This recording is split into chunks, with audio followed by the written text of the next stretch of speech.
மனிதர்கள் மத்தியில் பழங்காலம் தொட்டு பேய்கள் இருப்பதாக நம்பிக்கையும் பயமும் இருந்து கொண்டுதான் இருக்கிறது. அவை மோகினி, குட்டி சாத்தான், ஆவிகள், தலையில்லாத முண்டம், வேதாளம், கொல்லிவாய் பிசாசு என்று பல பெயர்களில் அழைக்கப்படுகின்றன. இதில் கொல்லிவாய் பிசாசு என்பது அனைவராலும் பயப்படப்படும் ஒரு பேயாக கருதப்படுகிறது.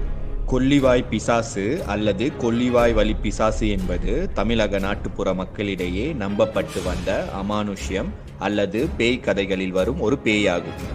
இரவில் வானத்தில் அல்லது காடுகளில் வாயில் நெருப்பை கக்கிக் கொண்டு பறந்து திரிவதாக கொல்லிவாய் பிசாசு கூறப்படுகிறது. முன்பு எல்லாம் சாலைகள் இல்லாத காலத்தில் மக்கள் காடுகளை கடந்தே இரவுகளில் வேறு இடத்திற்கு அல்லது ஊருக்கு செல்வது வழக்கம். அப்பொழுது காடுகளிலும் வானத்திலும் நெருப்பு உருவாகி பறப்பதைக் கண்டு மக்கள் பயந்து மரங்களில் மறைந்து கொள்வார்கள். அங்கு இரவு நேரத்தில் கொல்லிவாய் பிசாசு சாப்பாடு மற்றும் இரத்தத்தை